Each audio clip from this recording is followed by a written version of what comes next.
আজকে আমাদের grand reception, আর সন্ধে সন্ধে একদম সেজে গুজে চলে এসেছি। বাড়ির সবাই এক এক করে আসছেন, তারপরেই গেস্টরা আসবেন।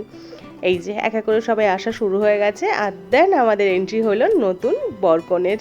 দেখুন ওদেরকে দেখতে কিন্তু ভীষণই সুন্দর লাগছে, আর খুব গ্রেসফুলি ওরা এন্ট্রি নিল। তারপরে ভাবলাম যাই দেখে আসি একটু স্টার্টারে কি আছে, একটু টুকটুক করে খেয়েও আসি।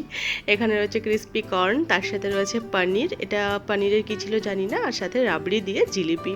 তবে ফুচকার কাউন্টারটা দেখুন তুলনামূলক কিন্তু ভিড় কম, এখানে ভিড় নেই। আর এদিকে ননভেজে ছিল চিকেন পাকোড়া, সাথে ছিল চিকেন কাবাব, আর তার সাথে ছিল ফিশ ফ্রাই অ্যান্ড একটা চিংড়ি মাছের বেশ সুন্দর একটা কি বানিয়েছিল, আমার নামটা মনে নেই, ভীষণই ভালো ছিল। তো এটা খেয়ে তারপরে আমার তো পেটটা এমন ভরে গেল যে আমি সত্যি আমার কপালটা খারাপ মনে হয়, মেন কোর্স পর্যন্ত যেতেই পারলাম না আজকেও।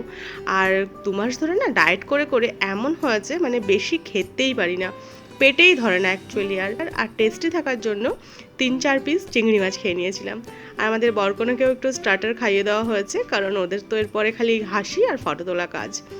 যাই হোক, স্টার্টার খেয়ে একটুখানি কোল্ড ড্রিঙ্ক খেয়ে নিলাম, কোল্ড ড্রিঙ্ক না হলে ঠিক স্টার্টার জমবে না। আর এদিকে বসেছিল একটা পানের কাউন্টার, বেশ সুন্দর করে কিন্তু পান বানাচ্ছিলেন। যাই হোক চলুন এবার যাওয়া যাক, দেখি বরকনের ওখানে গিয়ে একটু ছবি টবি তুলে আসি। বিয়েবাড়ির অ্যাম্বিয়েন্স দেখুন এরকম ছিল, ভীষণই ভালো লাগছিল। আর বরকনের তো বললাম কাজ আজকে শুধু ছবি তোলা। আর এখানে আমরা বানাচ্ছিলাম একটা রিলস, আমাদের বরকনের আবদার ছিল এরকমভাবে একটা রিলস বানাবে সবাই মিলে। তো আমরা বড় ছোট যত লোক ছিল সবাই মিলে রিলস বানাচ্ছিলাম। চলুন এবার আপনাদের মেন কোর্সটা ঘুরিয়ে আনি। প্রথমেই ছিল স্যালাড কাউন্টার, তার সাথে ছিল গ্রিন পিস কচুরি, তার সাথে ভেজ চাটনি, ছোলার ডাল। তারপর ছিল ফ্রায়েড রাইস, বেশ সবজি ঠাসা, আর তার সাথে ছিল হায়দ্রাবাদি পনির, সাথে কিন্তু সাদা ভাতও ছিল। আর তার সাথে ছিল মাশরুম দো পেঁয়াজা, চিংড়ির মালাইকারি, কাতলা মাছের কারি, আর ছিল চিকেন হান্ডি। এর সাথে ছিল শো স্টাপার মাটন কারি।